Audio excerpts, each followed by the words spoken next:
In this video, I'll build a small FPV drone that's powered by a single lithium-ion cell. This drone will let me test cells head-to-head to see which one's the best. The only halfway decent FPV drone I've had in the past was this Rise Fusion drone I got about 6 years ago. It was pretty fast, but I could never get the FPV goggles to work, and it could only fly for about 5 minutes, so it wasn't a very good experience. About a year ago, I decided that I should get another drone to really get that FPV experience that this drone wouldn't give me. So I was scrolling around on YouTube, and I found this video. This guy made his own drone that uses one 18650 and flies for 15 minutes, which sounds awesome, because I already had a bunch of 18650s at this point. However, most of the links to the parts he provided didn't work anymore, and I didn't know enough about these drones that I could just sub in my own parts, so I didn't end up making it. But 4 months ago, I saw this video, where this guy, Mediocre Nerd, makes his own drone similar to that first one, but it can fly for 25 minutes, which is pretty crazy. I had to give it a try. I ordered all the parts, and when they got here, I started assembling it. Now, I'm not going to go super in-depth on the assembly process since it would just be a copy of Mediocre Nerd's video, but I can show you the parts real quick. First we have the controller. You can pop out the little sticks and screw them on. I like the size of this controller. It fits in my hands pretty well, and the clear shell is pretty cool. When my controller didn't turn on, I thought it might be defective, but it turns out you just have to insert two 18650s. I like that it's designed like this because oftentimes a device like this will come with a super small internal battery that just doesn't have the runtime that you want. When it's designed like this, I can throw in two high-capacity 18650s and it should last a long time. And if it still doesn't last long enough, you can just swap them out on the go. Second, we have the goggles. Since I plan on doing an analog video signal and not a digital video signal, I can use some pretty cheap goggles, just like these. Even though these are pretty cheap, you can still insert an SD card into them and record video, as well as plug in a composite video cable and display the video feed on your TV, which I really liked doing. Now it's time for the actual drone components. First off, we have the carbon fiber frame. Next is the flight controller. This packages all of the drone's electronics onto one single board, except for the camera. Speaking of the camera, here it is. Since it's an analog video camera, it's only got 3 wires, positive, negative, and video signal. The camera is mounted on a canopy to hold it in place, which also allows it to tilt up and down. And last but not least, we have the motors and the propellers. The drone is held together by tiny M2 bolts, so of course I recommend some blue Loctite. After assembling the drone, I was impatient to try it out, so I just soldered a connector straight onto an 18650. I then flew it around for a bit and eventually crashed, which broke the frame in half, because for some reason I thought I didn't need the screws on the side and only needed the one on the front and the back. But thinking back on it, obviously having no screws on the side will majorly reduce the rigidity of the frame. Anyways, it's not a big deal since I bought a handful of extra frames, but this time when I assemble it, I'm going to use some battery holders specifically made by Mediocre Nerd to hold an 18650, because the ones I had before were way too tight. It looks like he also threw in a Molicel P28A as a bonus since I didn't order that. It's a kind gesture, but it's kind of lost on me, since at this point I just ordered 400 of them. Anyways, I think it's about time to assemble some batteries the correct way without soldering directly onto the cell. I'll just let the video do the explaining.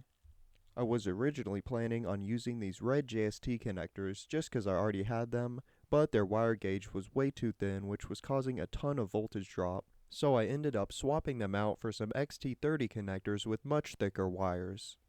I also decided to swap out the gray injection molded canopy for a yellow 3D printed canopy, because the injection molded canopy didn't have a spot for the antenna, so it just bounced around left and right and hit the propellers every once in a while.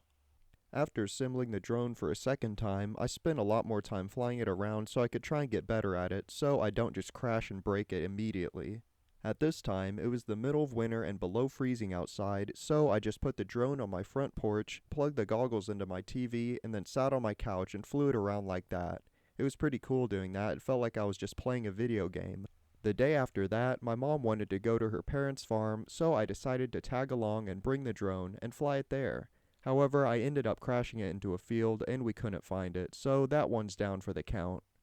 I told my brother that I was ordering parts to make another drone since I just lost mine, and I asked him if he wanted me to order parts for him to make him one too. He said yes, and he sent me some money, so I ordered them. While I was waiting for those parts to arrive, I thought I'd make some accessories for the drones. The first thing I thought of is a little battery pack so that I can charge the batteries on the go. It just uses one of these little 3S 10 amp boards. Because these cells are 5 amp hours each, you should get about 20 drone battery charges out of this little battery pack. I thought I might as well make this battery pack multi-purpose, so I soldered a barrel jack onto a little 12-volt USB charging module, so now you can plug the battery into this and charge your phone or whatever USB item you have. After doing that, it was time to make a charger. I had been using these TP4056 modules, but these aren't the best because they're linear, so they waste a ton of power as heat when they're charging the battery, so I decided to switch to these other modules. The listing for these battery charging modules said they were super efficient and wouldn't get hot, so they should work a lot better. However, that wasn't the case.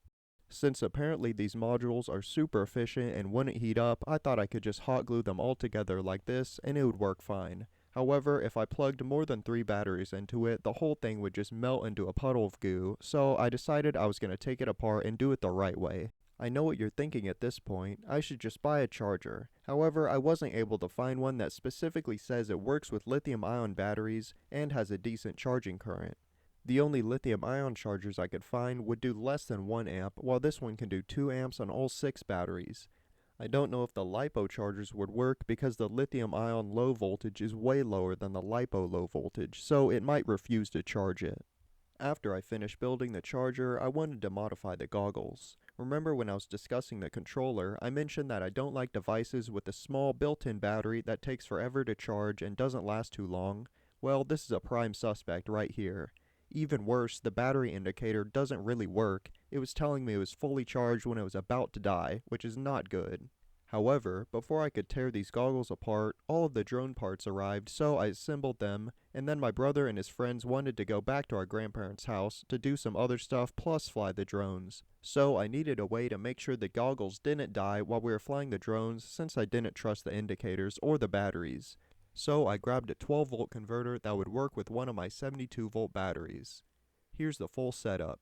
We got the big battery up here, and then the converter converts it down to 12 volts, then it goes through a splitter to the battery charger to charge the batteries, and then the other way goes to that USB charger I made, and then it powers the 2 headsets. Before I show the footage from the drone, I better give an epilepsy warning because the signal can be bad at times, which makes the screen flash different colors, so watch out. If you're flying drones like this in a smaller place, it's kind of fun, but once you get a larger place where you can fly through a ton of obstacles and not worry about random people walking into the area, they can be super fun.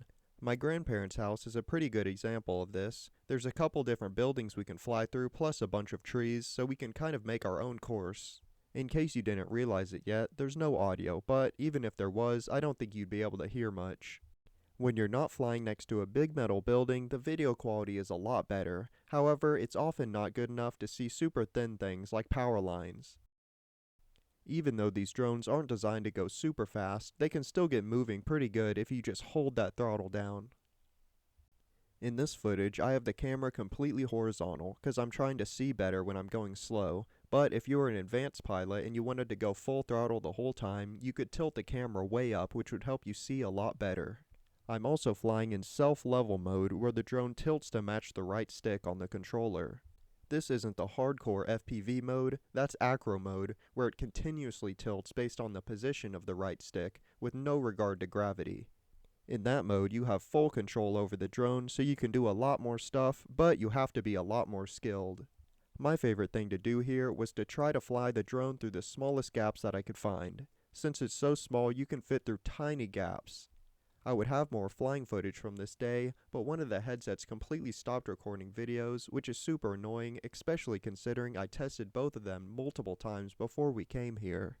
I would have had really good footage of us flying pretty high, flying over the pond and skimming right over the water, and even detonating tannerite right in front of the drone, but I guess it's lost to time. I still have this normal footage at least.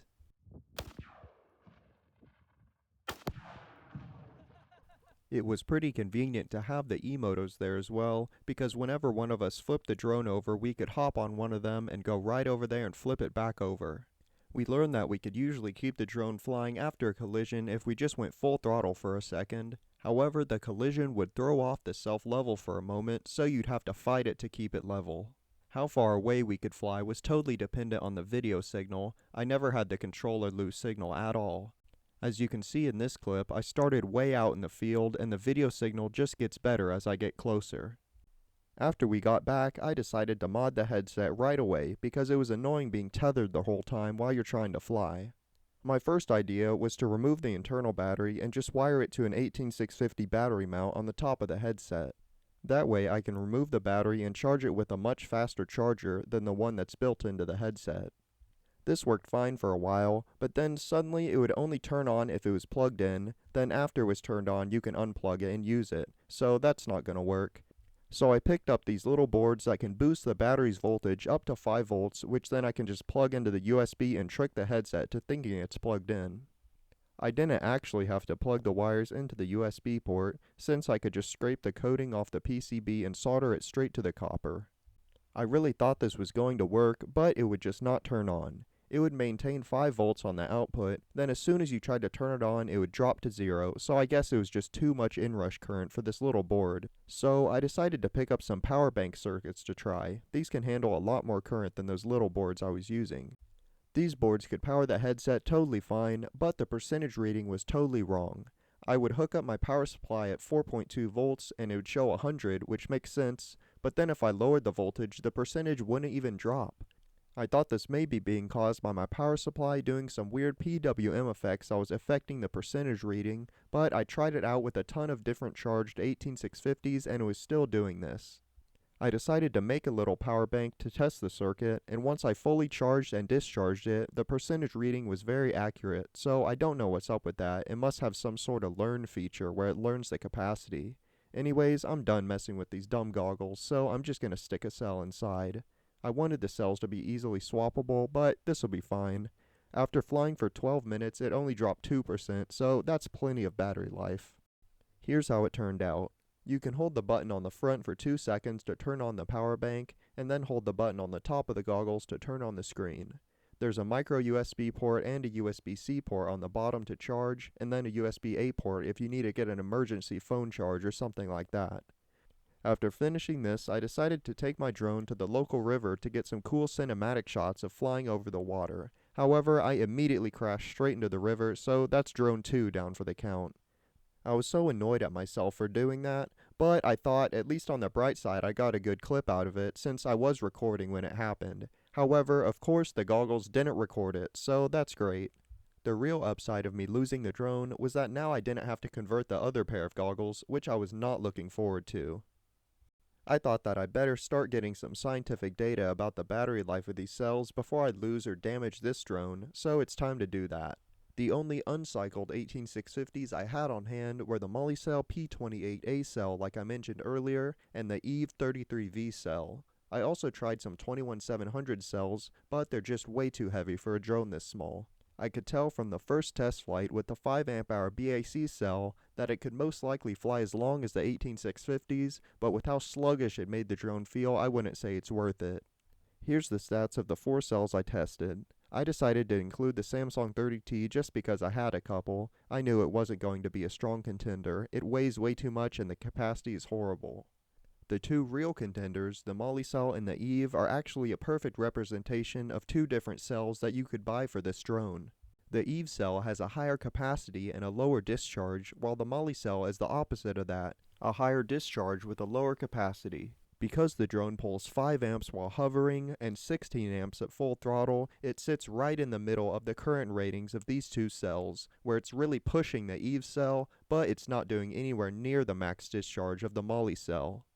I thought this would mean the EVE cell would be better than the Molicel when you're just cruising around pulling maybe 5, 6, 7, 8 amps, and then the Molicel would be better than the EVE cell when you're flying as fast as possible, pulling well over 10 amps. However, that wasn't the case. When I went to test the flight time of the 2 cells, I decided to start off with a super casual flight to favor the EVE cell. During this flight, I was pulling 6 to 8 amps, And while the Eve cell flew for 24.5 minutes, which is pretty good, the Moly cell flew for 27 minutes, so it already beats the Eve cell. I don't even have to do a higher current test. The more interesting data point was what voltage the cells were at when the drone fell out of the sky. The Moly cell was only at 2.6 volts, however the Eve cell was at 3.1 volts.